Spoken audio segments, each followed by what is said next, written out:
उधर गिरिराज के बाहर ये दशा हुई कि ऐरावत की पीठ पर बैठे हुए इंद्र के द्वारा भारी क्रोध से प्रेरित किया हुआ मेघों का समूह अपनी पूरी शक्ति लगाकर बरसता रहा एवं वर्षा के सहित चलने वाला बवंडर रूपी तूफान भी अपनी पूरी शक्ति लगाकर आक्रमण करता रहा। किंतु इतने भीषण उत्पात से भी श्री गिरिराज के तो कटी तट की धूलियां ही धुल पाई। पक्षी एवं मृग तनिक भी दुखी नहीं हो पाए, यहाँ तक कि वृक्षों के पत्ते भी नहीं टूटे।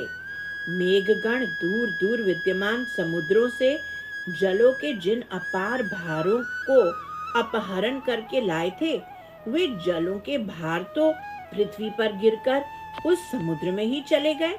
किंतु इन बेचारे मेघों के लिए तो जलों के निगलने और उगलने की क्रिया के द्वारा केवल शोभ ही अवशेष रह गया।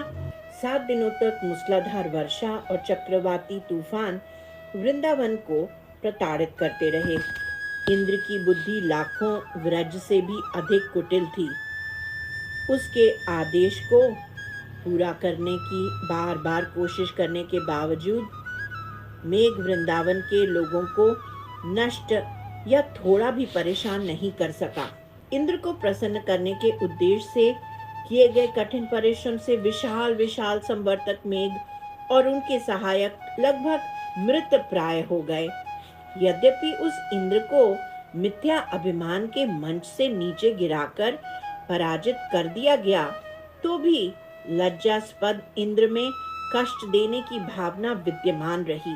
वे 7 दिन उसे 7 युगों की भयंकर पीड़ा का अनुभव करा रहे थे, जबकि ब्रजवासियों ने उन्हें केवल 7 आनंदमयी घड़ियों के रूप में देखा।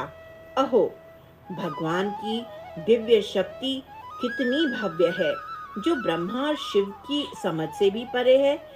यद्यपि गिरिराज गोवर्धन अचल है, तो भी यह श्री कृष्ण के हाथ पर प्लवमान तैरने वाले होकर अवस्थित हुए। यहाँ तक कि अनंत शेष भी ब्रह्मा के 7 दिनों में यह स्पष्ट नहीं कर सके कि श्री कृष्ण ने श्री गोवर्धन पर्वत धारण करते समय उन 7 दिनों में कौन कौन सी लीलाएं की। मूसलाधार वर्षा और पृथ्वी को भी कंपाने वाली भयानक तूफान ने ब्रज जनों को सतत पीड़ा और परेशानियों से प्रताड़ित किया, तो भी गिरिराज तनिक भी अशांत नहीं हुए। उन्होंने शांत स्वभाव को स्थिर रखा। वर्षा से लगातार स्नान करते हुए और श्री कृष्ण की दिव्य श्री अंग की सुगंध से अभिषिक्त होते हुए गिरिराज उस परीक्षा की कठिन दिनों के दौरान भी अति उज्जवल और सुंदर दिख रहे थे। संवर्तक मेघों ने अपनी पूरी शक्ति दिखाने का प्रयास किया, लेकिन लगातार भारी वर्षा के कारण वे शिथिल हो गए। अंततः संवर्तक मेघ पीछे हट गए और अपने स्वामी इंद्र के चरणों में गिर पड़े। तथापि क्रोध से भ्रमित इंद्र को कोई थकान अनुभव नहीं हुई और उसने गिरिराज पर वज्राघात जारी रखा। क्रोध से अंधे होकर अंततः उसने बुद्धि, विवेक और शारीरिक कौशल तीनों खो दिए। देवराज इंद्र को अपने भव्य महल में सिंहासन पर बैठे और प्रशंसकों से घिरे हुए बहुत से अप्रिय समाचार मिल रहे थे। दूतों ने मेघों द्वारा प्रेषित समाचार को प्रस्तुत किया। हम ब्रजवासियों का कुछ भी अमंगल नहीं कर सके, हम तो उनका दर्शन भी नहीं कर पाए। शक्तिशाली गिरिराज उसी प्रकार अडिग रहा जैसे वह पहले मूल रूप में था। अपने स्वामी के भयानक मुख को ध्यान में रखते हुए वज्र रूपी मूर्तिमान देवता ने चतुराई से सुझाव दिया, हमें तो लगता है उनका समूल नाश हो चुका है। संपूर्ण वृंदावन में अब कोई जीवन ही नहीं है। इंद्र इतने प्रसन्न हुए कि उन्होंने वज्र देवता को आशीर्वाद भी दिया, चिरंजीवी भव। शक्तिशाली वायु देवता अचानक सभा में प्रकट हुए और सभी को चौंकाते हुए बोल पड़े, तुम्हें पता नहीं है कि वहाँ क्या हो रहा है और आप इस पर तब तक विश्वास नहीं करेंगे जब तक आप इसे अपनी आंखों से स्वयं न देख लेंगे। गोवर्धन पर्वत तो हवा में लटका हुआ तैर रहा है, भूमि से ज्यादा ऊंचा नहीं, बस इतना कि सभी ब्रजवासी उसके नीचे आश्रय ले सके। इस प्रकार गिरिराज पर्वत द्वारा संरक्षित होकर वे एक महान उत्सव का आनंद ले रहे हैं। यह सुनकर देवराज इंद्र चिल्लाया, मैंने पहले ही पर्वतों के सभी पंख काट दिए थे, तो वह कैसे उड़ सकता है? ऐसा कैसे हो सकता है? मैं स्वयं अपने वज्र से उसे कुचल डालूंगा, तब ब्रजवासी अपने आप मर जाएंगे। अपने हाथ में चमचमाता वज्र पकड़कर इंद्र अपने वाहक ऐरावत पर आसीन हो आकाश में उड़ गया।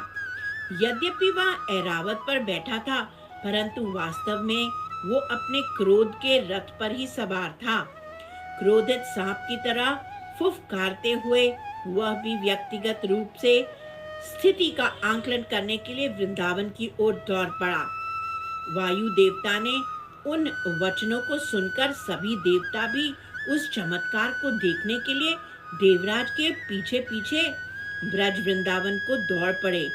देवराज ने वर्षाकारी मेघों के प्रति अपने असीम स्नेह का प्रदर्शन करते हुए गड़गड़ाहट के साथ आकाश को चीर दिया और उन मेघों और व्रज को गड़गड़ाहट के साथ जयकार करने के लिए प्रेरित किया।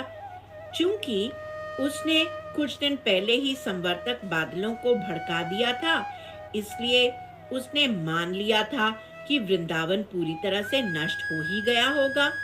भय के मारे बादलों ने कर्तव्य निष्ठा से उसके निर्देशकों का पालन भी किया, लेकिन कोई लाभ नहीं हुआ। इसलिए अब निर्दयी इंद्र गायों और भगवान श्री कृष्ण दोनों का अनादर करते हुए भूमि और गायों को नष्ट करने के लिए आतुर था। दृढ़ योद्धाओं की मनोभाव को अंगीकार करके प्रचंड तूफानों ने गिरिराज को अत्यधिक तेज हवाओं के साथ उड़ा देने का प्रयास किया, लेकिन वे भी असफल रहे। गिरिराज धरन की जय, गिरि गोवर्धन की जय।